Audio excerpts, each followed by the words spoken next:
ਸੋ ਪਿਆਰੀ ਸਾਧ ਸੰਗਤ, ਆਪ ਜੀ ਨੇ ਪਵਿੱਤਰ ਹੁਕਮਨਾਮਾ ਸਰਵਣ ਕੀਤਾ ਹੈ। ਸੋ ਅੱਜ ਆਪਾਂ ਨੇ ਜੋ ਵਿਚਾਰ ਕਰਨੀ ਹੈ, ਜੋ 15 ਭਗਤਾਂ ਦੀ ਬਾਣੀ ਗੁਰੂ ਗ੍ਰੰਥ ਸਾਹਿਬ ਜੀ ਦੇ ਵਿੱਚ ਦਰਜ ਹੈ, ਉਹਨਾਂ ਭਗਤਾਂ ਦੇ ਵਿੱਚ ਇੱਕ ਨਾਮ ਹੈ ਭਗਤ ਸੂਰਦਾਸ ਜੀ ਦਾ। ਭਗਤ ਸੂਰਦਾਸ ਜੀ ਦੀ ਗੁਰੂ ਗ੍ਰੰਥ ਸਾਹਿਬ ਜੀ ਦੇ ਵਿੱਚ ਸਿਰਫ ਇੱਕੋ ਪੰਗਤੀ ਹੈ। ਦੇਖੋ, ਇੱਕ ਪੰਗਤੀ, ਕਿਤਨੀ ਇਮਾਨਦਾਰੀ ਹੈ ਸਾਡੇ ਸਤਿਗੁਰੂ ਦੇ ਵਿੱਚ। ਜੇ ਕਿਸੇ ਦੀ ਇੱਕ ਪੰਗਤੀ ਵੀ ਚੰਗੀ ਲੱਗੀ ਨਾ, ਠੀਕ ਲੱਗੀ, ਸਹੀ ਗੱਲ ਕਹੀ ਹੈ, ਉਹ ਵੀ ਗੁਰੂ ਗ੍ਰੰਥ ਸਾਹਿਬ ਜੀ ਦੇ ਵਿੱਚ ਦਰਜ ਕਰ ਦਿੱਤੀ। ਇੱਕ ਪੰਗਤੀ ਵੀ ਹੈ। ਗੁਰੂ ਕਿੰਨਾ ਇਨਸਾਫ ਕਰਨ ਵਾਲਾ। ਹੁਣ ਸਾਡਾ ਸੁਭਾਅ ਕਿਹਾ ਜਾ, ਜੇ ਕੋਈ 99 ਗੱਲਾਂ ਵਧੀਆ ਕਰ ਦੇਵੇ ਨਾ, ਇੱਕ ਗਲਤ ਕਰ ਦੇਵੇ ਕੋਈ, ਉਹਦੀਆਂ 99 ਗੱਲਾਂ ਹੀ ਬੰਦਾ ਉਹ ਸਿੱਟ ਦਿੰਦਾ, ਬਰੇ ਕੂੜੇ ਵਿੱਚ ਸਿੱਟ ਦਿੰਦਾ ਚੰਗੀਆਂ ਗੱਲਾਂ।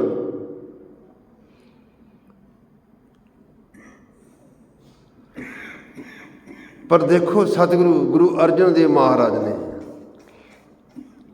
ਇੱਕੋ ਪੰਗਤੀ ਦੇ ਉੱਤੇ ਇਤਨੇ ਪ੍ਰਭਾਵਿਤ ਹੋ ਗਏ ਕਿ ਸੂਰਦਾਸ ਜੀ ਨੇ ਕਿਤਨੀ ਕੀਮਤੀ ਗੱਲ ਕੀਤੀ ਹੈ।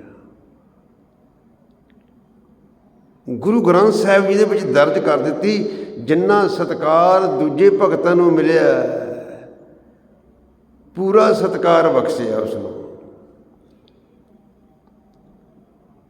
ਜਿੱਥੇ ਅਸੀਂ ਧੰਨ ਧੰਨ ਭਗਤ ਕਬੀਰ ਸਾਹਿਬ ਜੀ ਕਹਿੰਦੇ ਹਨ, ਧੰਨ ਧੰਨ ਭਗਤ ਰਵਿਦਾਸ ਜੀ ਕਹਿੰਦੇ ਹਨ, ਧੰਨ ਧੰਨ ਭਗਤ ਧੰਨਾ ਜੀ ਕਹਿੰਦੇ ਹਨ, ਧੰਨ ਧੰਨ ਭਗਤ ਪਰਮਾਨੰਦ ਜੀ, ਨਾਮਦੇਵ ਜੀ, ਭਗਤ ਸੈਣ ਜੀ, ਸਾਰਿਆਂ ਨੂੰ ਜਿੰਨਾ ਸਤਿਕਾਰ ਮਿਲਦਾ, ਸਤਿਕਾਰ ਨਾਲ ਜਿਨ੍ਹਾਂ ਦਾ ਨਾਂ ਲਿਆ ਜਾਂਦਾ, ਉਨਾ ਹੀ ਸਤਿਕਾਰ ਭਗਤ ਸੂਰਦਾਸ ਜੀ ਨੂੰ ਦਿੱਤਾ ਜਾਂਦਾ। ਪੰਗਤੀ ਇੱਕੋ ਹੈ ਗੁਰੂ ਗ੍ਰੰਥ ਸਾਹਿਬ ਦੇ ਵਿੱਚ। ਕਿਹੜੀ ਪੰਗਤੀ ਹੈ? ਛਾੜ ਮਨ ਹਰ ਵਿਮੁਖਨ ਕੋ ਸੰਗ। ਬਸ ਇੰਨੀ ਹੋ, ਦੇਖੋ, ਬਸ ਇੰਨੀ ਉਹ ਪੰਗਤੀ ਹੈ। ਭਗਤ ਸੂਰਦਾਸ ਜੀ ਨੇ ਇਹ ਗੱਲ ਕਹੀ ਕਿ ਛਾੜ ਮਨ ਹਰ ਵਿਮੁਖਨ ਕੋ ਸੰਗ। ਬਸ ਇਹ ਪੰਗਤੀ ਭਗਤ ਸੂਰਦਾਸ ਜੀ ਦੀ ਉਚਾਰਨ ਕੀਤੀ ਹੋਈ ਗੁਰੂ ਗ੍ਰੰਥ ਸਾਹਿਬ ਜੀ ਦੇ ਵਿੱਚ ਗੁਰੂ ਅਰਜਨ ਦੇਵ ਮਹਾਰਾਜ ਨੇ ਸਤਿਗੁਰੂ ਜੀ ਦੇ ਪਾਵਨ ਅੰਗ 1253 ਦੇ ਵਿੱਚ 1253 ਤੇ ਸੁਭਾਇਮਾਨ ਕਰ ਦਿੱਤੀ ਕਿ ਛਾੜ ਮਨ, ਹੇ ਮੇਰੇ ਮਨ, ਬੇਮੁਖਾਂ ਦੀ ਸੰਗਤ ਛੱਡ ਦੇ। ਬਸ ਇਹ ਗੱਲ ਕਹੀ ਕਿ ਬੇਮੁਖਾਂ ਦੀ ਸੰਗਤ, ਜਿਹੜੇ ਗੁਰੂ ਨਾਲੋਂ ਟੁੱਟੇ ਹੋਏ ਹਨ, ਰੱਬ ਨਾਲੋਂ ਟੁੱਟੇ ਹੋਏ ਹਨ, ਪ੍ਰਭੂ ਦੀ ਬੰਦਗੀ ਤੋਂ ਸਖਣੇ ਹਨ, ਉਹਨਾਂ ਦੀ ਸੰਗਤ ਛੱਡ ਦੇ। ਲੈ, ਇੰਨੀ ਗੱਲ ਨੇ ਕਿੰਨਾ ਪ੍ਰਭਾਵਿਤ ਕੀਤਾ ਗੁਰੂ ਅਰਜਨ ਦੇਵ ਮਹਾਰਾਜ ਨੂੰ। ਗੁਰੂ ਅਰਜਨ ਦੇਵ ਮਹਾਰਾਜ ਨੇ ਭਗਤ ਸੂਰਦਾਸ ਜੀ ਦਾ ਹਿਰਦਾ ਦੇਖਿਆ ਵੀ ਕਿਸ ਤਰੀਕੇ ਨਾਲ ਕਹਿ ਰਹੇ ਹਨ, ਕੀ ਕਹਿ ਰਹੇ ਹਨ। ਹੁਣ ਇਸੇ ਪੰਗਤੀ ਦੀ ਜਿਹੜੀ ਵਿਆਖਿਆ ਹੈ ਗੁਰੂ ਅਰਜਨ ਦੇਵ ਮਹਾਰਾਜ ਨੇ ਕੀਤੀ ਹੈ, ਕਿਉਂਕਿ ਇਸ ਪੰਗਤੀ ਦੇ ਅਸੀਂ ਅਰਥ ਹੋਰ ਢੰਗ ਨਾਲ ਵੀ ਲੈ ਸਕਦੇ ਹਾਂ ਵੀ ਸ਼ਾਇਦ ਭਗਤ ਸੂਰਦਾਸ ਜੀ ਜਿਹੜੇ ਰੱਬ ਨਾਲੋਂ ਟੁੱਟੇ ਹੋਏ ਹਨ, ਉਹਨਾਂ ਤੋਂ ਨਫ਼ਰਤ ਕਰਦੇ ਹਨ। ਅਸੀਂ ਇਹ ਸਮਝਾਂਗੇ ਕਿ ਸੂਰਦਾਸ ਜੀ ਜਿਹੜੇ ਗੁਰੂ ਦੀ ਸੰਗਤ ਦੇ ਵਿੱਚ ਨਹੀਂ ਆਉਂਦੇ, ਉਹਨਾਂ ਦੀ ਨਿੰਦਿਆ ਕਰ ਰਹੇ ਹਨ।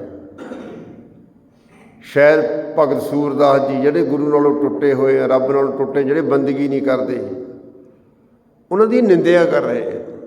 ਅਸੀਂ ਇੱਦਾਂ ਸਮਝਾਂਗੇ, ਨਿੰਦਿਆ ਨਹੀਂ ਕਰ ਰਹੇ, ਸਿਰਫ ਇੰਨੀਓ ਗੱਲ ਕਹਿ ਰਹੇ ਹਨ। ਉਹਨਾਂ ਦੇ ਕਹਿਣ ਦਾ ਮਤਲਬ ਇਹ ਹੈ ਕਿ ਰੱਬ ਨਾਲ ਜੁੜੋ, ਗੁਰੂ ਨਾਲ ਜੁੜੋ, ਕਹਿ ਇਹ ਰਹੇ।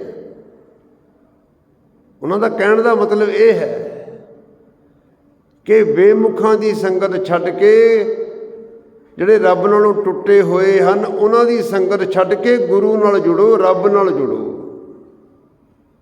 ਪ੍ਰਭੂ ਨਾਲ ਜੁੜੋ। ਇਸ ਪੰਕਤੀ ਦੀ ਵਿਆਖਿਆ ਗੁਰੂ ਅਰਜਨ ਦੇਵ ਮਹਾਰਾਜ ਨੇ ਕੀਤੀ ਹੈ ਅਗਲੇ ਸ਼ਬਦ ਵਿੱਚ। ਸਾਰੰਗ ਮਹੱਲਾ ਪੰਜਵਾਂ, ਸੂਰਦਾਸ। ਭਗਤ ਸੂਰਦਾਸ ਜੀ ਨੂੰ ਸੰਬੋਧਨ ਕਰਕੇ ਗੁਰੂ ਅਰਜਨ ਦੇਵ ਮਹਾਰਾਜ ਨੇ ਇਸ ਪੰਕਤੀ ਦੀ ਵਿਆਖਿਆ ਦੇਖੋ ਕਿਵੇਂ ਕੀਤੀ। ਸੂਰਦਾਸ ਜੀ ਨੂੰ ਸੰਬੋਧਨ ਕਰਦੇ ਹੋਏ, ਇਹਦਾ ਮਤਲਬ ਇਹ ਨਹੀਂ ਹੈ ਕਿ ਭਗਤ ਸੂਰਦਾਸ ਜੀ ਦੀ ਇਸ ਪੰਕਤੀ ਦੇ ਵਿੱਚ ਕੋਈ ਕਮੀ ਹੈ। ਜਿਸ ਪੰਕਤੀ ਦੇ ਵਿੱਚ ਕਮੀ ਹੈ, ਜਿਸ ਬਾਣੀ ਦੇ ਵਿੱਚ ਕਮੀ ਹੈ, ਉਹ ਤਾਂ ਗੁਰੂ ਗ੍ਰੰਥ ਸਾਹਿਬ ਦੇ ਵਿੱਚ ਆ ਹੀ ਨਹੀਂ ਸਕਦੀ। ਸਿਰਫ ਇਹ ਸਮਝਾਉਂਦੇ ਹਨ ਗੁਰੂ ਅਰਜਨ ਦੇਵ ਮਹਾਰਾਜ ਕਿ ਸੂਰਦਾਸ ਜੀ ਦਾ ਇਹ ਕਹਿਣਾ, ਇਸ ਕਹਿਣ ਦਾ, ਇਹ ਪੰਕਤੀ ਉਚਾਰਨ ਦਾ ਮਤਲਬ ਕੀ ਹੈ, ਕਿਤੇ ਗਲਤ ਨਾ ਸਮਝ ਲਿਓ। ਵਿਆਖਿਆ ਕਰ ਦਿੱਤੀ ਖੋਲ ਕੇ। ਜਿਵੇਂ ਆਪਾਂ ਕਿਸੇ ਦੀ ਗੱਲ, ਕਈ ਵਾਰੀ ਇੱਦਾਂ ਹੁੰਦਾ, ਕੋਈ ਬੰਦਾ ਗੱਲ ਕਰਦਾ, ਉਸ ਗੱਲ ਨੂੰ ਕੋਈ ਹੋਰ ਤਰੀਕੇ ਨਾਲ ਸਮਝ ਲੈਂਦਾ, ਕੋਈ ਹੋਰ ਤਰੀਕੇ ਨਾਲ ਸਮਝ ਲੈਂਦਾ। ਦੂਜਾ ਬੰਦਾ ਸਮਝਾ ਦਿੰਦਾ ਵੀ ਨਹੀਂ, ਇਹਦੀ ਜਿਹੜੀ ਇਹਨੇ ਗੱਲ ਕੀਤੀ ਹੈ ਨਾ, ਇਸ ਗੱਲ ਦਾ ਮਤਲਬ ਆਹ ਹੈ, ਇਹ ਇਸ ਗੱਲ ਦੇ ਰਾਹੀਂ ਆਹ ਗੱਲ ਸਮਝਾਉਣੀ ਚਾਹੁੰਦਾ। ਗੁਰੂ ਅਰਜਨ ਦੇਵ ਮਹਾਰਾਜ ਉਹ ਸਮਝਾਉਂਦੇ ਕਿ ਭਗਤ ਸੂਰਦਾਸ ਜੀ ਸਾਨੂੰ ਕੀ ਸਮਝਾਉਣਾ ਚਾਹੁੰਦੇ ਹਨ, ਕੀ ਦੱਸਣਾ ਚਾਹੁੰਦੇ ਹਨ। ਵਿਆਖਿਆ ਕਰ ਦਿੱਤੀ ਖੋਲ ਕੇ, ਸਦਾਈ ਨਹੀਂ ਕੀਤੀ। ਜੇ ਆਪਾਂ ਕਹੀਏ ਨਾ ਕਿ ਕਈ ਵਾਰੀ ਅਸੀਂ ਇਹ ਸੋਚ ਲੈਂਦੇ ਸ਼ਾਇਦ ਇਸ ਸ਼ਬਦ ਵਿੱਚ, ਇਸ ਪੰਕਤੀ ਦੇ ਵਿੱਚ ਕੋਈ ਕਮੀ ਹੈ, ਉਹ ਕਮੀ ਦੂਰ ਕੀਤੀ ਹੈ ਜਾਂ ਗਲਤੀ ਦੂਰ ਕੀਤੀ, ਇਹ ਨਹੀਂ ਗੱਲ ਹੈ। ਕਮੀ ਵਾਲੀ ਬਾਣੀ ਗੁਰੂ ਗ੍ਰੰਥ ਸਾਹਿਬ ਦੇ ਵਿੱਚ ਦਰਜ ਨਹੀਂ ਸੀ ਕਰ ਸਕਦੇ ਗੁਰੂ ਅਰਜਨ ਦੇਵ ਮਹਾਰਾਜ। ਜਿਸ ਸ਼ਬਦ ਵਿੱਚ, ਜਿਸ ਬਾਣੀ ਦੇ ਵਿੱਚ ਕੋਈ ਕਮੀ ਹੈ, ਘਾਟ ਹੈ, ਗੁਰਮਤਿ ਦੇ ਆਸ਼ੇ ਮੁਤਾਬਕ ਨਾ ਹੋਵੇ, ਉਹ ਗੁਰੂ ਗ੍ਰੰਥ ਸਾਹਿਬ ਦੇ ਵਿੱਚ ਦਰਜ ਨਹੀਂ ਸੀ ਕਰਨੀ ਗੁਰੂ ਅਰਜਨ ਦੇਵ ਮਹਾਰਾਜ ਨੇ। ਗੁਰੂ ਮਹਾਰਾਜ ਨੇ ਭਗਤ ਸੂਰਦਾਸ ਜੀ ਦਾ ਹਿਰਦਾ ਦੇਖਿਆ ਕਿ ਇਹ ਕੀ ਸਮਝਾਉਣਾ ਚਾਹੁੰਦੇ ਹਨ, ਇਹਨਾਂ ਦੇ ਅੰਦਰ ਕਿਤਨਾ ਪਿਆਰ ਹੈ ਰੱਬ ਨਾਲ, ਪ੍ਰਭੂ ਦੇ ਨਾਲ, ਕਿ ਇਹ ਪ੍ਰਭੂ ਦੇ ਨਾਲ ਇਤਨੇ ਜੁੜੇ ਹੋਏ ਹਨ। ਅਤੇ ਜਿਹੜੇ ਰੱਬ ਨਾਲ ਜੁੜੇ ਹੋਏ ਹਨ, ਉਹਨਾਂ ਦੇ ਨਾਲ ਕਿਤਨਾ ਪਿਆਰ ਕਰਦੇ ਹੋਣਗੇ ਭਗਤ ਸੂਰਦਾਸ ਜੀ, ਉਹ ਸਮਝਾਉਂਦੇ ਹਨ। ਸਾਰੰਗ ਮਹੱਲਾ ਪੰਜਵਾਂ, ਸੂਰਦਾਸ। ਸਾਰੰਗ ਮਹੱਲਾ ਪੰਜਵਾਂ ਇਹ ਗੁਰੂ ਅਰਜਨ ਦੇਵ ਮਹਾਰਾਜ ਜੀ ਦਾ ਸ਼ਬਦ ਹੈ। ਸੂਰਦਾਸ ਜਿਹੜਾ ਨਾਲ ਲਿਖ ਦਿੱਤਾ, ਸੂਰਦਾਸ ਨੂੰ ਸੰਬੋਧਨ ਕਰਦੇ ਹੋਏ,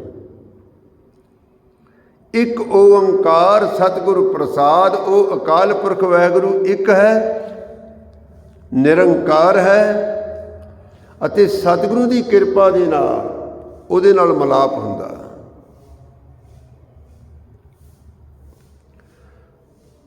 ਹੁਣ ਅੱਗੇ ਸਤਿਗੁਰੂ ਗੁਰੂ ਅਰਜਨ ਦੇਵ ਮਹਾਰਾਜ ਜੋ ਸਮਝਾਉਂਦੇ ਹਨ, ਇਸ ਪੰਕਤੀ ਦੀ ਵਿਆਖਿਆ ਕਰਦੇ ਹੋਏ, ਹਰ ਕੇ ਸੰਗ ਵਸੇ ਹਰ ਲੋਕ।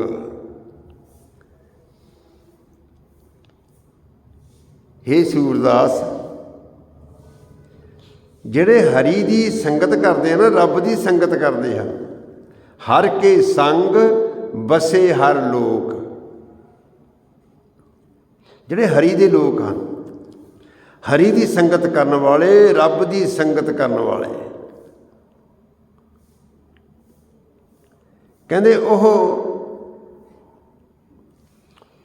ਹਰ ਵਕਤ ਪ੍ਰਭੂ ਦੀ ਬੰਦਗੀ ਵਿੱਚ ਲੀਨ ਰਹਿੰਦੇ ਆ।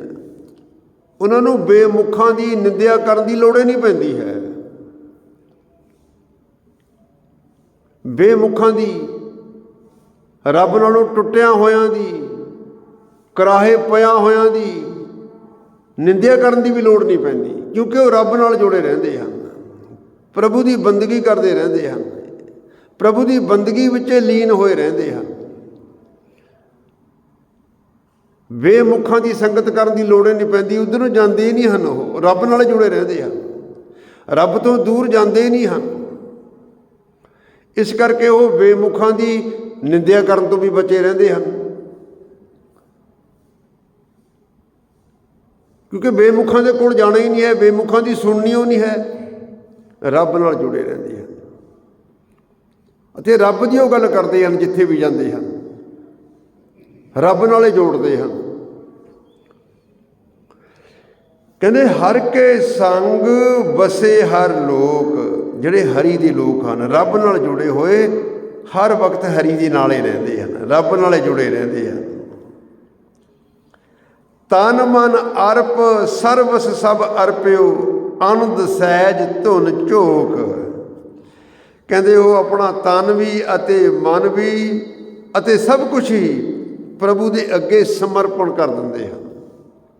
ਆਪਣਾ ਤਨ ਭਾਵ ਆਪਣੀਆਂ ਅੱਖਾਂ ਦੇ ਨਾਲ ਪ੍ਰਭੂ ਦਾ ਹੀ ਦਰਸ਼ਨ ਕਰਦੇ ਹਨ, ਆਪਣੇ ਕੰਨਾਂ ਦੇ ਵਿੱਚ ਗੁਰੂ ਦਾ ਜਸ ਹੀ ਪਾਉਂਦੇ ਰਹਿੰਦੇ ਹਨ, ਆਪਣੇ ਮਨ ਵਿੱਚ ਉਸ ਨੂੰ ਪ੍ਰਭੂ ਨੂੰ ਸਿਮਰਦੇ ਰਹਿੰਦੇ ਹਨ ਅਤੇ ਤਨ ਮਨ ਧਨ ਸਭ ਸੌਂਪ ਗੁਰ ਕੋ ਹੁਕਮ ਮੰਨੈ ਪਾਈਐ। ਸਭ ਕੁਛ ਹੀ ਪ੍ਰਭੂ ਦੇ ਅੱਗੇ ਅਰਪਣ ਕਰ ਦਿੰਦੇ।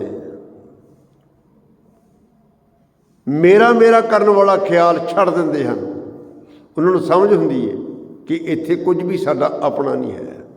ਹਰ ਚੀਜ਼ ਜੋ ਵਰਤਦੇ ਹਨ ਰੱਬ ਦੀ ਕਰਕੇ ਮੰਨਦੇ ਹਨ। ਮੈਂ ਰੱਬ ਦੀ ਚੀਜ਼ ਵਰਤ ਰਿਹਾ, ਅਸੀਂ ਹਰ ਚੀਜ਼ ਰੱਬ ਦੀ ਦਿੱਤੀ ਹੋਈ ਵਰਤ ਰਹੇ, ਸਾਡੀ ਕੋਈ ਚੀਜ਼ ਆਪਣੀ ਨਹੀਂ ਹੈ। ਪਾਣੀ ਕਿਹਦਾ ਪੀਂਦੇ ਆਪਾਂ? ਰੱਬ ਦਾ ਪੀਂਦੇ। ਹਵਾ ਕਿਹਦੀ ਖਾ ਰਹੇ ਆਪਾਂ? ਹਵਾ ਵੀ ਉਹਦੀ ਹੈ। ਆ ਰੋਸ਼ਨੀ ਕਿਹਦੀ ਲੈਂਦੇ ਆਪਾਂ? ਸੂਰਜ ਦੀ। ਕਿਤੇ ਬਿੱਲ ਦਿੰਦੇ ਆਪਾਂ ਧੁੱਪ ਦਾ, ਜਿਹੜੀ ਧੁੱਪ ਮਾਣਦੇ, ਧੁੱਪ ਦਾ ਆਨੰਦ ਲੈਂਦੇ, ਬਿੱਲ ਤਾਂ ਨਹੀਂ ਦਿੰਦੇ ਆਪਾਂ। ਹਰ ਚੀਜ਼ ਜੋ ਰੋਟੀ ਖਾ ਰਹੇ, ਭੋਜਨ ਛਕ ਰਹੇ, ਕੌਣ ਦੇ ਰਿਹਾ? ਉਹੀ ਦੇ ਰਿਹਾ। ਉਹਦੀ ਬਣਾਈ ਹੋਈ ਧਰਤੀ ਵਿੱਚੋਂ ਮਿਲ ਰਿਹਾ ਸਾਨੂੰ।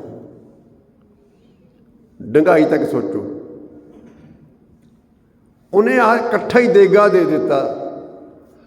ਧਰਤੀ ਵਿੱਚੋਂ ਜੋ ਕੁਛ ਮਰਜ਼ੀ ਕੱਢੀ ਜਾਓ, ਵਰਤੀ ਜਾਓ, ਹਰ ਚੀਜ਼ ਧਰਤੀ ਵਿੱਚੋਂ ਨਿਕਲਦੀ ਹੈ। ਕਿਸ ਦੀ ਬਣਾਈ ਹੋਈ ਧਰਤੀ ਹੈ? ਉਸ ਪ੍ਰਭੂ ਦੀ ਹੈ।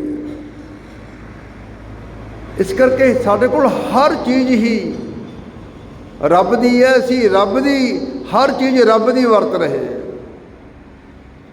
ਜਿਹੜੇ ਭਗਤ ਜਨ ਇਸ ਤਰੀਕੇ ਦੇ ਨਾਲ ਉਸ ਪ੍ਰਭੂ ਨਾਲ ਜੁੜੇ ਰਹਿੰਦੇ ਹਨ, ਉਹਨਾਂ ਨੂੰ ਲੋੜ ਹੀ ਨਹੀਂ ਪੈਂਦੀ ਕਿਸੇ ਦੀ ਨਿੰਦਿਆ ਕਰਨ ਦੀ। ਬਹੁਤ ਬੰਦੇ ਐਸੇ ਹਨ, ਸਾਧ ਸੰਗਤ ਵਿੱਚ ਬੇਮੁਖਾਂ ਦੀ ਨਿੰਦਿਆ ਕਰਨ ਵਿੱਚ ਹੀ ਸਾਰਾ ਦੀਵਾਨ ਲਾ ਦਿੰਦੇ। ਗੁਰੂ ਦੀ ਗੱਲ ਕਰਦੇ ਨਹੀਂ, ਰੱਬ ਦੀ ਗੱਲ ਕਰਦੇ ਨਹੀਂ ਹਨ। ਜਦੋਂ ਜਿਹੜਾ ਰੱਬ ਦੀ ਗੱਲ ਕਰਦਾ, ਉਹਨੂੰ ਲੋੜ ਹੀ ਨਹੀਂ ਪੈਂਦੀ ਕਿਸੇ ਦੀ ਨਿੰਦਿਆ ਕਰਨ ਦੀ। ਉਹ ਗੁਰੂ ਦੀ ਗੱਲ ਕਰਦਾ, ਰੱਬ ਦੀ ਗੱਲ ਕਰਦਾ, ਪ੍ਰਭੂ ਦੀ ਗੱਲ ਕਰਦਾ, ਪ੍ਰਭੂ ਦੀ ਯਾਦ ਵਿੱਚ ਜੁੜਿਆ ਰਹਿੰਦਾ ਅਤੇ ਪ੍ਰਭੂ ਦੀ ਯਾਦ ਵਿੱਚ ਜਿਹੜਾ ਜੁੜਿਆ ਹੋਇਆ ਦੂਜਿਆਂ ਨੂੰ ਵੀ ਪ੍ਰਭੂ ਦੀ ਯਾਦ ਵਿੱਚ ਜੋੜ ਦਿੰਦਾ। ਦੇਖੋ, ਗੁਰੂ ਅਰਜਨ ਦੇਵ ਮਹਾਰਾਜ ਭਗਤ ਸੂਰਦਾਸ ਦੀ ਇਸ ਪੰਕਤੀ ਦੀ ਵਿਚਾਰ ਖੋਲ੍ਹ ਕੇ ਬਿਆਨ ਕਰਦੇ ਹਨ ਕਿ ਭਗਤ ਸੂਰਦਾਸ ਜੀ ਕਿਸੇ ਬੇਮੁਖਾਂ ਦੀ ਨਿੰਦਿਆ ਨਹੀਂ ਕਰਦੇ।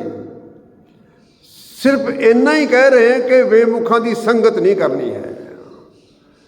ਜਿਹੜੇ ਰੱਬ ਨਾਲੋਂ ਟੁੱਟੇ ਹੋਏ, ਉਹਨਾਂ ਦੇ ਕੋਲ ਨਹੀਂ ਬੈਠਣਾ, ਉਹਨਾਂ ਦੀ ਸੰਗਤ ਨਹੀਂ ਕਰਨੀ, ਉਹਨਾਂ ਦੀ ਸੁਣਨੀ ਨਹੀਂ ਹੈ। ਸਿਰਫ ਗੁਰੂ ਨਾਲ ਜੁੜੇ ਰਹੋ, ਰੱਬ ਨਾਲ ਜੁੜੇ ਰਹੋ, ਉੱਧਰ ਨੂੰ ਜਾਓ ਹੀ ਨਾ। ਇਹ ਕਹਿ ਰਹੇ। ਕਹਿੰਦੇ ਤਨ ਮਨ ਅਰਪ ਸਰਬਸ ਸਭ ਅਰਪਿਓ। ਜੋ ਮਨੁੱਖ ਆਪਣਾ ਤਨ ਅਤੇ ਮਨ, ਜਿਹੜੇ ਗੁਰਮੁਖ ਹਨ ਨਾ, ਉਹ ਤਨ ਵੀ ਅਤੇ ਮਨ ਵੀ ਉਸ ਪ੍ਰਭੂ ਦੇ ਅੱਗੇ ਅਰਪਣ ਕਰ ਦਿੰਦੇ ਹਨ, ਪ੍ਰਭੂ ਦੇ ਚਰਨਾਂ ਨਾਲ ਜੁੜੇ ਰਹਿੰਦੇ ਹਨ। ਉਹਨਾਂ ਦੇ ਅੰਦਰ ਫਿਰ ਆਤਮਿਕ ਅਡੋਲਤਾ ਦੇ ਹੁਲਾਰੇ ਆਉਂਦੇ ਹਨ, ਆਤਮਿਕ ਆਨੰਦ ਪ੍ਰਾਪਤ ਹੁੰਦਾ ਉਹਨਾਂ ਨੂੰ। ਆਨੰਦ ਸਹਿਜ ਧੁਨ ਝੋਕ, ਝੋਕ ਮੈਨੇ ਹਲਾਰੇ, ਆਨੰਦ ਆਉਂਦਾ ਉਹਨਾਂ ਨੂੰ ਰੱਬ ਨਾਲ ਜੁੜ ਕੇ, ਪ੍ਰਭੂ ਦੀਆਂ ਗੱਲਾਂ ਕਰਕੇ, ਪ੍ਰਭੂ ਦਾ ਦਰਸ਼ਨ ਕਰਕੇ ਉਹਨਾਂ ਨੂੰ ਆਨੰਦ ਆਉਂਦਾ। ਉਹਨਾਂ ਦੇ ਅੰਦਰ ਆਤਮਿਕ ਆਨੰਦ ਬਣਿਆ ਰਹਿੰਦਾ, ਸਹਿਜ ਆਤਮਿਕ ਅਡੋਲਤਾ ਉਹਨਾਂ ਦੇ ਅੰਦਰ ਬਣੀ ਰਹਿੰਦੀ ਹੈ। ਰਹਾਓ ਦਰਸ਼ਨ ਪੇਖ ਭਏ ਨਿਰਵਿਖਈ, ਪਾਏ ਹੈ ਸਗਲੇ ਥੋਕ। ਐ ਸੂਰਦਾਸ, ਜਿਹੜੇ ਰੱਬ ਨਾਲ ਜੁੜ ਜਾਂਦੇ ਹਨ, ਗੁਰੂ ਨਾਲ ਜੁੜ ਜਾਂਦੇ ਹਨ, ਉਸ ਪ੍ਰਭੂ ਦਾ ਦਰਸ਼ਨ ਕਰ ਲੈਂਦੇ ਹਨ ਅਤੇ ਨਿਰਵਿਖਈ ਵਿਸ਼ਿਆਂ ਵਿਕਾਰਾਂ ਤੋਂ ਬਚ ਜਾਂਦੇ ਹਨ। ਦਰਸ਼ਨ ਪੇਖ ਭਏ ਨਿਰਵਿਖਈ, ਵਿਸ਼ਿਆਂ ਵਿਕਾਰਾਂ ਤੋਂ ਬਚ ਜਾਣਾ, ਵਿਸ਼ਿਆਂ ਵਿਕਾਰਾਂ ਨੂੰ ਦੂਰ ਕਰ ਦਿੰਦੇ ਹਨ। ਦਰਸ਼ਨ ਪੇਖ ਭਏ ਨਿਰਵਿਖਈ, ਪਾਏ ਹੈ ਸਗਲੇ ਥੋਕ। ਉਹ ਸਾਰੇ ਹੀ ਪਦਾਰਥ ਪ੍ਰਾਪਤ ਕਰ ਲੈਂਦੇ ਹਨ ਰੱਬ ਨੂੰ ਮਿਲ ਕੇ, ਪ੍ਰਭੂ ਨੂੰ ਪ੍ਰਾਪਤ ਕਰਕੇ ਉਹ ਸਾਰੇ ਹੀ ਪਦਾਰਥ ਪ੍ਰਾਪਤ ਕਰ ਲੈਂਦੇ ਹਨ। ਉਹਨਾਂ ਕੋਲ ਐਸੀ ਕੋਈ ਚੀਜ਼ ਨਹੀਂ ਹੈ ਜਿਹੜੀ ਉਹਨਾਂ ਦੇ ਕੋਲ ਨਾ ਹੋਵੇ, ਹਰ ਚੀਜ਼ ਉਹਨਾਂ ਦੇ ਕੋਲ ਹੁੰਦੀ ਹੈ। ਹੁਣ ਇਹਦਾ ਮਤਲਬ ਵੀ ਡੂੰਘਾ, ਸਾਰੀ ਚੀਜ਼ ਕਿਹੜੀ ਕੋਲ ਹੁੰਦੀ ਹੈ? ਭਗਤ ਰਵਿਦਾਸ ਜੀ ਕੋਲ ਕੀ ਸੀ? ਝੁੱਗੀ ਦੇ ਵਿੱਚ ਰਹਿੰਦੇ ਸਨ, ਕਿਹੜੀ ਚੀਜ਼ ਸੀ ਉਹਨਾਂ ਕੋਲ? ਸਾਡੇ ਵਾਲੀਆਂ ਚੀਜ਼ਾਂ ਸਨ, ਸਾਡੇ ਕੋਈ ਫਰਿੱਜ ਸੀ ਉਹਨਾਂ ਕੋਲ, ਕਿ ਗੱਡੀ ਮੋਟਰ ਸੀ ਉਹਨਾਂ ਕੋਲ? ਕੁਝ ਵੀ ਨਹੀਂ ਸੀ। ਭਾਵ ਉਹਨਾਂ ਨੂੰ ਕਿਸੇ ਚੀਜ਼ ਦੀ ਜ਼ਰੂਰਤ ਹੀ ਨਹੀਂ ਰਹਿੰਦੀ, ਉਹਨਾਂ ਦੀਆਂ ਸਾਰੀਆਂ ਖਾਹਿਸ਼ਾਂ ਪੂਰੀਆਂ ਹੋ ਜਾਂਦੀਆਂ ਜਦੋਂ ਰੱਬ ਦੇ ਨਾਲ ਜੁੜ ਜਾਂਦੇ ਹਨ। ਹੋਰ ਕਿਸੇ ਚੀਜ਼ ਵੱਲ ਦੇਖਦੇ ਨਹੀਂ, ਕਹਿੰਦੇ ਸਾਨੂੰ ਕਿਸੇ ਚੀਜ਼ ਦੀ ਲੋੜ ਹੀ ਨਹੀਂ ਹੈ। ਇੱਦਾਂ ਸਾਰੇ ਪਦਾਰਥ ਪ੍ਰਾਪਤ ਕਰ ਲੈਂਦੇ ਹੋ। ਜਦੋਂ ਉਹਨਾਂ ਨੂੰ ਇੱਦਾਂ ਲੱਗਦਾ, ਜਦੋਂ ਉਹ ਰੱਬ ਦੀ ਯਾਦ ਵਿੱਚ ਜੁੜੇ ਰਹਿੰਦੇ ਆ ਨਾ, ਪ੍ਰਭੂ ਦੀ ਯਾਦ ਵਿੱਚ ਜੁੜ ਜਾਂਦੇ, ਉਹਨਾਂ ਦੇ ਹਿਰਦੇ ਵਿੱਚ ਪ੍ਰਭੂ ਦੀ ਯਾਦ ਪੱਕੀ ਹੋ ਗਈ, ਉਹ ਇੱਦਾਂ ਸਮਝਦੇ ਆ ਕਿ ਸਾਡੇ ਕੋਲ ਸਭ ਕੁਝ ਹੈ, ਦੁਨੀਆ ਦੇ ਸਾਰੇ ਪਦਾਰਥ ਸਾਡੇ ਕੋਲ ਹਨ। ਉਹਨਾਂ ਦੀਆਂ ਸਾਰੀਆਂ ਗਰਜਾਂ ਪੂਰੀਆਂ ਹੋ ਜਾਂਦੀਆਂ, ਸਾਰੀਆਂ ਲੋੜਾਂ ਪੂਰੀਆਂ ਹੋ ਜਾਂਦੀਆਂ। ਪਰ ਜਿਨ੍ਹਾਂ ਦੇ ਕੋਲ ਰੱਬ ਨਹੀਂ ਹੈ, ਜਿਨ੍ਹਾਂ ਦੀ ਯਾਦ ਰੱਬ ਨਾਲ ਨਹੀਂ ਜੁੜਦੀ, ਗੁਰੂ ਨਾਲੋਂ ਟੁੱਟੇ ਹੋਏ, ਰੱਬ ਨਾਲੋਂ ਟੁੱਟੇ ਹੋਏ, ਉਹਨਾਂ ਦੇ ਕੋਲ ਕਿਤਨੇ ਪਦਾਰਥ, ਸਾਡੇ ਕੋਲ ਥੋੜ੍ਹੇ ਪਦਾਰਥ ਹਨ। ਦੱਸੋ, ਕੋਈ ਕਹਿ ਨਹੀਂ ਸਕਦਾ ਕਿ ਮੇਰੇ ਕੋਲ ਸਭ ਕੁਛ ਹੈ। ਕੋਈ ਨਹੀਂ ਕਹਿੰਦਾ ਸਭ ਕੁਛ ਹੈ ਮੇਰੇ ਕੋਲ। ਫਿਰ ਵੀ ਅੱਗੇ ਤੇ ਅੱਗੇ ਹੋਰ ਚੀਜ਼ਾਂ ਸਾਨੂੰ ਨਜ਼ਰ ਆਈ ਜਾਂਦੀਆਂ, ਉਹ ਚੀਜ਼ ਵੀ ਲੈਣੀ ਹੈ, ਉਹ ਚੀਜ਼ ਵੀ ਲੈਣੀ ਹੈ, ਉਹ ਚੀਜ਼ ਵੀ ਲੈਣੀ ਹੈ। ਫਿਰ ਵੀ ਬੇਅੰਤ ਘਾਟਾ ਮਹਿਸੂਸ ਕਰਦੇ ਹਾਂ ਅਸੀਂ, ਕਿਉਂਕਿ ਸਾਡੇ ਕੋਲ ਰੱਬ ਨਹੀਂ ਹੈ, ਸਾਡੀ ਯਾਦ ਪ੍ਰਭੂ ਨਾਲ ਨਹੀਂ ਜੁੜੀ ਹੋਈ। ਇਸ ਕਰਕੇ ਸਾਡੀਆਂ ਬੇਅੰਤ ਗਰਜਾਂ ਸਾਡੀਆਂ ਪੂਰੀਆਂ ਹੋਣੀਆਂ ਹੀ ਨਹੀਂ। ਇਹ ਜਿਹੜੇ ਭਗਤ ਜਨ ਹਨ, ਭਗਤ ਜਨ ਪ੍ਰਭੂ ਨਾਲ ਜੁੜ ਕੇ ਇੱਦਾਂ ਸਮਝਦੇ ਕਿ ਸਾਨੂੰ ਤਾਂ ਹੁਣ ਸਭ ਕੁਛ ਮਿਲ ਗਿਆ। ਰਾਜਾ ਸਗਲੀ ਸ੍ਰਿਸ਼ਟ ਕਾ ਹਰ ਨਾਮ ਮਨ ਭਿੰਨਾ। ਉਹਨਾਂ ਦਾ ਮਨ ਪ੍ਰਭੂ ਦੇ ਨਾਮ ਵਿੱਚ ਭਿੱਜਿਆ ਹੁੰਦਾ। ਉਹ ਇੱਦਾਂ ਸਮਝਦੇ ਆਪਣੇ ਆਪ ਨੂੰ ਕਿ ਸਾਰੀ ਸ੍ਰਿਸ਼ਟੀ ਦੇ ਬਾਦਸ਼ਾਹ ਹਨ ਉਹ।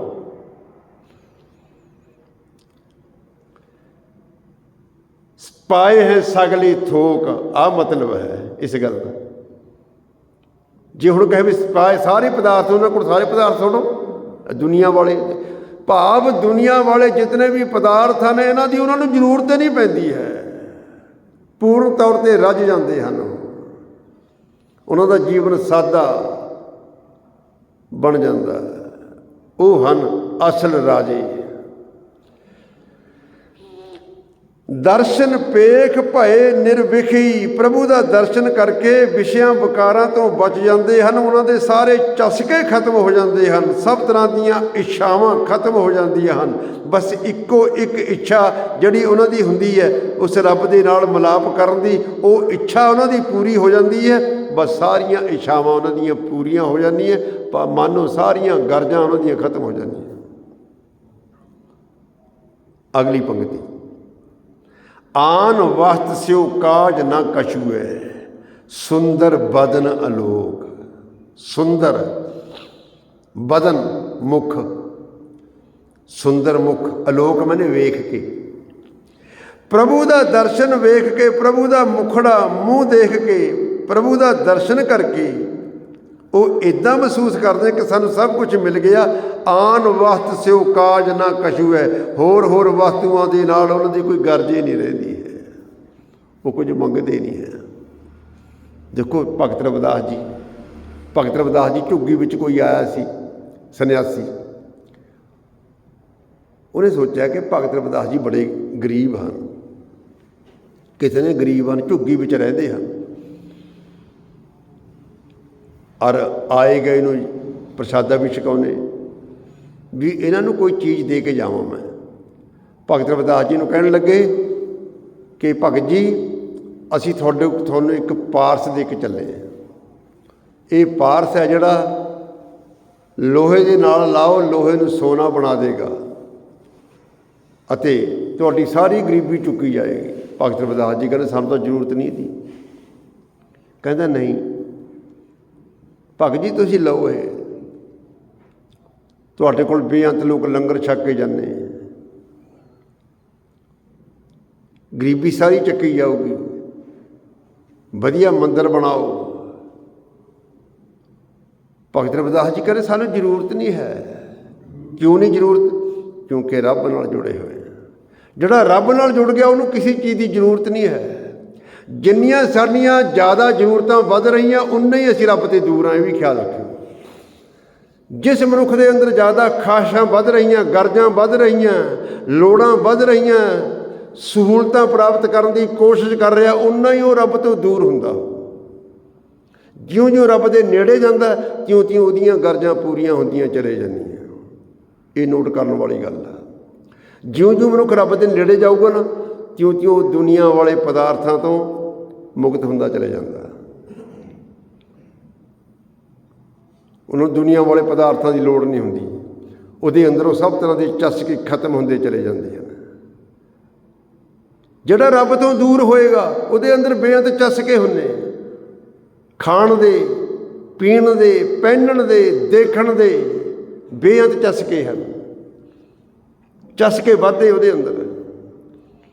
ਜਿਹੜਾ ਰੱਬ ਤੋਂ ਦੂਰ ਆ, ਜਿਹੜਾ ਰੱਬ ਦੇ ਜਿਉਂ-ਜਿਉਂ ਰੱਬ ਦੇ ਨੇੜੇ ਜਾਏਗਾ ਉਸ ਚਸਕਿਆਂ ਤੋਂ ਦੂਰ ਜਾਏਗਾ, ਚਸਕੇ ਖਤਮ ਹੋ ਜਾਣਗੇ।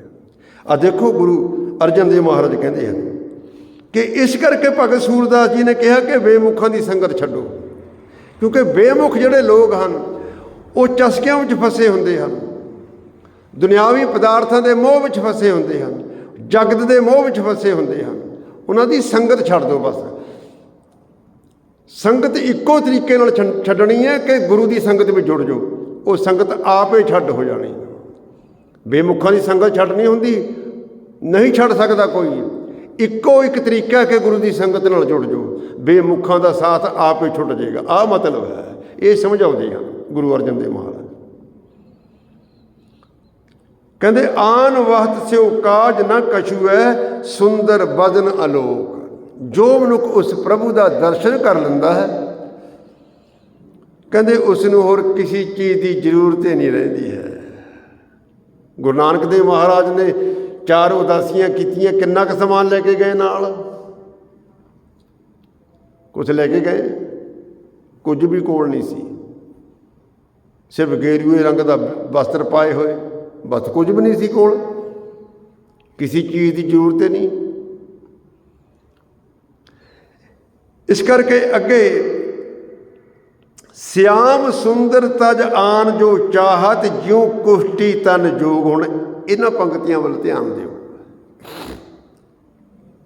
ਕਹਿੰਦੇ ਜੋ ਮਨੁੱਖ ਸਿਆਮ ਸੁੰਦਰ ਉਹ ਪ੍ਰਭੂ ਅਕਾਲ ਪੁਰਖ ਵਾਹਿਗੁਰੂ ਤੋਂ ਬਿਨਾਂ ਹੋਰ ਚੀਜ਼ਾਂ ਚਾਹੁੰਦਾ, ਉਹ ਮਨੁੱਖ ਇੱਦਾਂ ਹੈ ਜਿਵੇਂ ਕਿਸੇ ਕੋੜੀ ਦੇ ਕੋੜ ਉੱਤੇ ਕੋਈ ਜੋਕ ਲੱਗੀ ਹੁੰਦੀ ਹੈ, ਖੂਨ ਚੂਸਣ ਵਾਲੀ ਹੈ। ਉਹ ਇੱਦਾਂ ਸਭ ਖੂਨ ਚੂਸਣ ਵਾਲੇ ਜਿਹੜੇ ਰੱਬ ਨੂੰ ਛੱਡ ਕੇ ਹੋਰ ਚੀਜ਼ਾਂ ਦੀ ਇੱਛਾ ਰੱਖਦੇ ਆ, ਸਭ ਖੂਨ ਚੂਸਣ ਵਾਲੇ। ਕੋੜੀ ਦਾ ਖੂਨ, ਉਹ ਵੀ ਗੰਦਾ ਖੂਨ। ਕੋੜੀ ਦਾ ਖੂਨ ਗੰਦਾ, ਇਹ ਸਭ ਗੰਦਾ ਖੂਨ ਚੂਸਣ ਵਾਲੇ। ਦੇਖੋ ਇਹ ਗੁਰੂ ਅਰਜਨ ਦੇਵ ਮਹਾਰਾਜ ਭਗਤ ਸੂਰਦਾਸ ਜੀ ਦੀ ਉਚਾਰਨ ਕੀਤੀ ਹੋਈ ਪੰਕਤੀ ਦੀ ਵਿਆਖਿਆ ਕਰਦੇ। ਕਹਿੰਦੇ ਸਿਆਮ ਸੁੰਦਰ ਤਾਜ, ਜਿਨ੍ਹਾਂ ਨੇ ਸਿਆਮ ਸੁੰਦਰ ਤਾਜ ਦਿੱਤਾ, ਭਾਵ ਪ੍ਰਭੂ ਅਕਾਲ ਪੁਰਖ ਵਾਹਿਗੁਰੂ, ਉਹ ਛੱਡ ਦਿੱਤਾ ਅਤੇ ਹੋਰ ਪਦਾਰਥਾਂ ਨੂੰ ਜੱਫਾ ਮਾਰਨਾ ਚਾਹੁੰਦੇ ਹਨ ਕਿ ਆਹ ਪਦਾਰਥ ਵੀ ਮੇਰੇ ਕੋਲ ਆ ਜਾਵੇ, ਆਹ ਪਦਾਰਥ ਵੀ ਮੇਰੇ ਕੋਲ ਆ ਜਾਵੇ, ਆਹ ਪਦਾਰਥ ਵੀ ਮੇਰੇ ਕੋਲ ਆ ਜਾਵੇ, ਆਹ ਵੀ ਚੀਜ਼ ਖਾ ਕੇ ਦੇਖਾਂ, ਆਹ ਵੀ ਚੀਜ਼ ਖਾ ਕੇ ਦੇਖਾਂ, ਆਹ ਵੀ ਕੱਪੜਾ ਪਹਿਨ ਕੇ ਦੇਖਾਂ, ਆਹ ਵੀ ਕੱਪੜਾ ਪਹਿਨ ਕੇ ਦੇਖਾਂ, ਆਹ ਚੀਜ਼ ਵੀ ਦੇਖਾਂ, ਆਹ ਵੀ ਦੇਖਾਂ, ਆਹ ਵੀ ਸੁਣਾ, ਆਹ ਵੀ ਸੁਣਾ। ਹੋਰ ਬੇਅੰਤ ਜਿਤਨੀਆਂ ਵੀ ਇੱਛਾਵਾਂ, ਜਿਤਨੇ ਵੀ ਚਸਕੇ ਹਨ, ਜੋ ਮਨੁੱਖ ਇਹਨਾਂ ਚਸਕਿਆਂ ਵਿੱਚ ਫਸਿਆ ਹੋਇਆ ਨਾ, ਮਾਨੋ ਉਹ ਉਸ ਜੋਕ ਵਾਂਗੂ ਆ ਜਿਹੜੀ ਜੋਕ ਕੋੜੀ ਦਾ ਖੂਨ ਚੂਸਦੀ ਹੈ। ਕਿਤਨੀ ਵੱਡੀ ਗੱਲ ਹੈ। ਸਭ ਜੋਕਾਂ, ਪਰ ਜੋ ਗੁਰੂ ਦੇ ਚਰਨਾਂ ਨਾਲ ਜੁੜ ਜਾਂਦਾ ਹੈ ਉਹ ਅੰਮ੍ਰਿਤ ਛਕਦਾ ਹੈ, ਉਹ ਖੂਨ ਨਹੀਂ ਪੀਂਦਾ। ਜਿਹੜੇ ਬੇਮੁਖ ਲੋਕ ਹਨ, ਰੱਬ ਨਾਲੋਂ ਟੁੱਟੇ ਹੋਏ ਲੋਕ ਹਨ, ਗੁਰੂ ਨਾਲੋਂ ਟੁੱਟੇ ਹੋਏ ਲੋਕ ਆ, ਉਹ ਜੋਕਾਂ ਵਾਂਗੂ ਆ। ਉਹ ਦੁਨਿਆਵੀ ਪਦਾਰਥਾਂ ਦੇ ਮੋਹ ਵਿੱਚ ਫਸੇ ਹੋਏ, ਦੁਨਿਆਵੀ ਪਦਾਰਥਾਂ ਦੇ ਸਵਾਦਾਂ ਵਿੱਚ ਫਸੇ ਹੋਏ ਆ। ਉਹ ਕੋੜੀ ਦਾ ਖੂਨ ਚੂਸਣ ਵਾਲੀ ਜੋਕ ਵਾਂਗੂ ਆ। ਦੇਖੋ ਇਹ ਗੱਲ ਕਹੀ, ਕਹਿੰਦੇ ਸਿਆਮ ਸੁੰਦਰ ਤਾਜ ਆਨ ਜੋ ਚਾਹਤ ਜੂ ਕੁਸ਼ਟੀ ਤਨ ਜੋਕ। ਕੁਸ਼ਟੀ ਕੋੜੀ, ਤਨ ਕੋੜੀ ਦੇ ਤਨ ਤੇ ਲੱਗੀ ਹੋਈ ਜੋਕ ਵਾਂਗੂ। ਜੋ ਕੁਸ਼ਟੀ ਤਨ ਜੋਕ ਅੱਗੇ ਸੂਰਦਾਸ ਮਨ ਪ੍ਰਭ ਹੱਥ ਲੀਨੋ ਦੀਨੋ ਇਹ ਪਰਲੋਕ। ਪਰ ਇਹ ਸੂਰਦਾਸ ਜਿਨ੍ਹਾਂ ਦਾ ਮਨ ਪ੍ਰਭੂ ਨੇ ਆਪਣੇ ਹੱਥ ਵਿੱਚ ਲੈ ਲਿਆ। ਕਿਹਨਾਂ ਦਾ ਮਨ ਲਿਆ ਪ੍ਰਭੂ ਨੇ ਆਪਣੇ ਹੱਥ ਵਿੱਚ? ਜਿਨ੍ਹਾਂ ਨੇ ਆਪਣਾ ਮਨ ਪ੍ਰਭੂ ਨੂੰ ਦਿੱਤਾ। ਜੇ ਦੇਵਾਂਗੇ ਤਾਂ ਹੀ ਲਏਗਾ ਉਹ ਮਨ। ਜਿਨ੍ਹਾਂ ਦਾ ਮਨ ਪ੍ਰਭੂ ਨੇ ਆਪਣੇ ਹੱਥ ਵਿੱਚ ਲੈ ਲਿਆ, ਜਿਨ੍ਹਾਂ ਨੇ ਆਪਣਾ ਮਨ ਪ੍ਰਭੂ ਨੂੰ ਅਰਪਣ ਕਰ ਦਿੱਤਾ, ਜਿਨ੍ਹਾਂ ਨੇ ਆਪਣਾ ਮਨ ਪ੍ਰਭੂ ਦੇ ਚਰਨਾਂ ਨਾਲ ਜੋੜ ਦਿੱਤਾ, ਗੁਰੂ ਦੇ ਸ਼ਬਦ ਨਾਲ ਜੋੜ ਦਿੱਤਾ, ਗੁਰੂ ਨਾਲ ਜੋੜ ਦਿੱਤਾ, ਜਿਹੜੇ ਗੁਰੂ ਦੀ ਸੰਗਤ ਨਾਲ ਜੁੜ ਗਏ, ਉਹ ਆਪਣੇ ਆਪ ਹੀ ਬੇਮੁੱਖਾਂ ਦੀ ਸੰਗਤ ਨਾਲੋਂ ਟੁੱਟ ਗਏ। ਬੇਮੁੱਖਾਂ ਦੀ ਸੰਗਤ ਛੱਡਣੀ ਹੋਣੀ ਹੈ। ਜੇ ਅਸੀਂ ਕਹੀਏ ਨਾ ਕਿ ਬੇਮੁੱਖਾਂ ਦੀ ਸੰਗਤ ਛੱਡਦੀ ਨਹੀਂ ਛੱਡ ਹੁੰਦੀ ਹੈ। ਬੜਾ ਐਸਾ ਚਸਕਾ ਹੈ। ਇੱਕੋ ਇੱਕ ਤਰੀਕਾ ਹੈ ਕਿ ਗੁਰੂ ਦੀ ਸੰਗਤ ਨਾਲ ਜੁੜ ਜਾਓ, ਬੇਮੁੱਖਾਂ ਨੇ ਤੁਹਾਡੇ ਆਪ ਹੀ ਦੂਰ ਹੋ ਜਾਣਾ। ਬੇਮੁੱਖ ਤੁਹਾਡੇ ਨਾਲੋਂ ਨਫ਼ਰਤ ਕਰਨਗੇ। ਜੇ ਤੁਹਾਡਾ ਬੇਮੁੱਖ ਪਰਿਵਾਰ ਆ, ਬੇਮੁੱਖ ਪਰਿਵਾਰ ਤੁਹਾਡੇ ਪਰੇ ਹੋ ਜਾਏਗਾ, ਤੁਹਾਡਾ ਸਾਥ ਛੱਡ ਦੇਗਾ। ਤੁਹਾਨੂੰ ਚੰਗਾ ਨਹੀਂ ਲੱਗੂਗਾ, ਤੁਸੀਂ ਚੰਗੇ ਨਹੀਂ ਲੱਗੋਗੇ ਪਰਿਵਾਰ ਨੂੰ। ਬੇਮੁੱਖ ਨਗਰ ਵੀ ਪਰੇ ਹੋ ਜਾਏਗਾ। ਬੇਮੁੱਖ ਲੋਕ ਤੁਹਾਡੇ ਨਾਲੋਂ ਆਪ ਹੀ ਟੁੱਟ ਜਾਣਗੇ। ਜਿਹੜੇ ਚਸਕਿਆਂ ਵਿੱਚ ਫਸੇ ਹੋਏ, ਜਿਹੜੇ ਪਦਾਰਥਾਂ ਦੇ ਮੋਹ ਵਿੱਚ ਫਸੇ ਹੋਏ, ਜਿਹੜੇ ਮਾਇਆ ਦੇ ਮੋਹ ਵਿੱਚ ਫਸੇ ਹੋਏ, ਉਹ ਆਪਣੇ ਆਪ ਹੀ ਤੁਹਾਡਾ ਸਾਥ ਛੱਡ ਦੇਣਗੇ। ਸਾਥ ਛੱਡਣ ਦੀ ਲੋੜ ਨਹੀਂ ਪੈਣੀ, ਸਿਰਫ ਗੁਰੂ ਨਾਲ ਜੁੜ ਜਾਓ। ਇਹ ਸਮਝਾਉਂਦੇ ਜਿਹੜਾ ਗੁਰੂ ਨਾਲ ਜੁੜ ਗਿਆ ਨਾ, ਰੱਬ ਨਾਲ ਜੁੜ ਗਿਆ, ਉਹ ਫਿਰ ਹੋਰ ਸਭ ਨਾਲ ਟੁੱਟ ਜਾਂਦਾ। ਉਹਨੂੰ ਕੋਈ ਚੰਗਾ ਹੀ ਨਹੀਂ ਸਮਝਦਾ। ਨਾ ਉਹਨੂੰ ਪਰਿਵਾਰ ਦਾ ਮੈਂਬਰ ਚੰਗਾ ਸਮਝੇਗਾ, ਨਾ ਰਿਸ਼ਤੇਦਾਰ ਉਹਨੂੰ ਚੰਗਾ ਸਮਝਣਗੇ, ਨਾ ਨਗਰ ਚੰਗਾ ਸਮਝੇਗਾ। ਉਹਨੂੰ ਚੰਗਾ ਹੀ ਉਹ ਸਮਝਣਗੇ ਰੱਬ ਨਾਲ ਜੁੜੇ ਹੋਏ, ਗੁਰੂ ਨਾਲ ਜੁੜੇ ਹੋਏ, ਰੱਬ ਦੀ ਗੱਲ ਸੁਣਨ ਵਾਲੇ, ਰੱਬ ਦੀ ਗੱਲ ਮੰਨਣ ਵਾਲੇ, ਪ੍ਰਭੂ ਦੀ ਬੰਦਗੀ ਕਰਨ ਵਾਲਿਆਂ ਨੂੰ ਹੀ ਉਹ ਬੰਦਾ ਚੰਗਾ ਲੱਗੇਗਾ। ਆਹ ਤਰੀਕਾ ਹੈ ਬੇਮੁੱਖਾਂ ਦੀ ਸੰਗਤ ਛੱਡਣ ਦਾ ਤਰੀਕਾ ਸਮਝ ਆਉਂਦੇ ਆ। ਆਖਰੀ ਪੰਕਤੀ सूरदास मन प्रभ हथ लीनो दीनो ਇਹ ਪਰਲੋਕ। ਐ ਸੂਰਦਾਸ ਜਿਨ੍ਹਾਂ ਦਾ ਮਨ ਪ੍ਰਭੂ ਨੇ ਆਪਣੇ ਹੱਥਾਂ ਵਿੱਚ ਲੈ ਲਿਆ ਨਾ, ਪ੍ਰਭੂ ਨੇ ਉਹਨਾਂ ਨੂੰ ਦੋਏ ਲੋਕ ਸੰਭਾਲ ਦਿੱਤੇ। ਇਹ ਲੋਕ ਵੀ ਜਿੱਥੇ ਆਪਾਂ ਰਹਿ ਰਹੇ ਹਾਂ ਅਤੇ ਪਰਲੋਕ ਵੀ। ਦੀਨੋ ਇਹ ਪਰਲੋਕ ਦੋ ਹੋ ਗਏ। ਇਹਦਾ ਮਤਲਬ ਹੈਗਾ ਇਹ ਲੋਕ ਜਿੱਥੇ ਆਪਾਂ ਰਹਿ ਰਹੇ ਹਾਂ, ਭਾਵ ਉਹ ਜਗਤ ਵਿੱਚ ਵੀ ਆਨੰਦ ਵਿੱਚ ਰਹੇਗਾ ਅਤੇ ਇਸ ਜਗਤ ਤੋਂ ਬਾਹਰ ਜਦੋਂ ਸਰੀਰ ਛੱਡੇਗਾ ਉਹਦੀ ਆਤਮਾ ਪਰਮਾਤਮਾ ਵਿੱਚ ਲੀਨ ਹੋ ਜਾਏਗੀ। ਇਹ ਲੋਕ ਸੁਖੀਏ ਪਰਲੋਕ ਸਹੇਲੇ, ਨਾਨਕ ਹਰ ਪ੍ਰਭ ਆਪੇ ਮਿਲੇ। ਉਹ ਪ੍ਰਭੂ ਦੇ ਵਿੱਚ ਲੀਨ ਹੋ ਜਾਂਦਾ, ਉਹਦੇ ਦੋਏ ਲੋਕ ਸਫਲੇ ਹੋ ਜਾਂਦੇ। ਸੋ ਇਸ ਪਵਿੱਤਰ ਵਚਨਾਂ ਦੇ ਰਾਹੀਂ ਗੁਰੂ ਅਰਜਨ ਦੇਵ ਮਹਾਰਾਜ ਨੇ ਦੇਖੋ ਭਗਤ ਸੂਰਦਾਸ ਜੀ ਦੀ ਇੱਕੋ ਪੰਕਤੀ ਦੀ ਵਿਆਖਿਆ ਕੀਤੀ ਹੈ। ਭਗਤ ਸੂਰਦਾਸ ਜੀ ਦੀ ਇੱਕੋ ਪੰਕਤੀ ਹੈ ਗੁਰੂ ਗ੍ਰੰਥ ਸਾਹਿਬ ਜੀ ਦੇ ਵਿੱਚ, ਛਾੜ ਮਨ ਹਰ ਵਿਮੁਖਨ ਕੋ ਸੰਗ। ਦੇਖੋ ਇੰਨੀ ਉਹ ਪੰਕਤੀ ਹੈ। ਇਹ ਪੰਕਤੀ ਗੁਰੂ ਅਰਜਨ ਦੇਵ ਮਹਾਰਾਜ ਨੂੰ ਕਿਤਨੀ ਕੁ ਪਿਆਰੀ ਲੱਗੀ ਹੋਏਗੀ। ਇਸ ਪੰਕਤੀ ਦੀ ਗੁਰੂ ਅਰਜਨ ਦੇਵ ਮਹਾਰਾਜ ਨੇ ਵਿਆਖਿਆ ਕੀਤੀ, ਕਿਤੇ ਇਸ ਪੰਕਤੀ ਦੇ ਅਰਥ ਲੋਕ ਗਲਤ ਨਾ ਸਮਝ ਲੈਣ ਕਿਤੇ। ਧੰਨ ਧੰਨ ਸਤਿਗੁਰੂ ਗੁਰੂ ਅਰਜਨ ਦੇਵ। ਕਿਤਨੀ ਇਮਾਨਦਾਰੀ ਹੈ ਸਾਡੇ ਗੁਰੂ ਦੇ ਵਿੱਚ ਕਿ ਕਿਸੇ ਦੀ ਇੱਕ ਵੀ ਕੋਈ ਗੱਲ ਲੁਕੋਈ ਨਹੀਂ ਹੈ। ਬੜੀ ਔਖੀ ਗੱਲ ਹੈ ਕਿਸੇ ਦੀ ਇੱਕ ਗੱਲ ਵੀ ਕੋਈ ਚੰਗੀ ਕਰਕੇ ਬਿਆਨ ਕਰਨੀ। ਸੋ ਗੁਰੂ ਅਰਜਨ ਦੇਵ ਮਹਾਰਾਜ ਨੇ ਭਗਤ ਸੂਰਦਾਸ ਜੀ ਦੀ ਇਸ ਪੰਕਤੀ ਦੀ ਵਿਆਖਿਆ ਕੀਤੀ ਹੈ ਇਸ ਸਾਰੇ ਸ਼ਬਦ ਵਿੱਚ। ਸੋ ਇਹ ਵਿਚਾਰ ਸੀ। ਭੁੱਲਾਂ ਚੁੱਕਾਂ ਦੀ ਖਿਮਾ। ਵਾਹਿਗੁਰੂ ਜੀ ਕਾ ਖਾਲਸਾ, ਵਾਹਿਗੁਰੂ ਜੀ ਕੀ ਫਤਿਹ। ਸਤਨਾਮ ਵਾਹਿਗੁਰੂ, ਸਤਨਾਮ ਵਾਹਿਗੁਰੂ,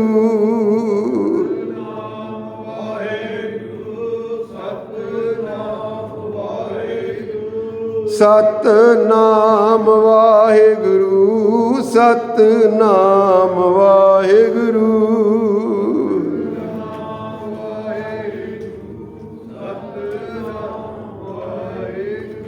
ਸਤਨਾਮ ਵਾਹਿਗੁਰੂ, ਸਤਨਾਮ ਵਾਹਿਗੁਰੂ।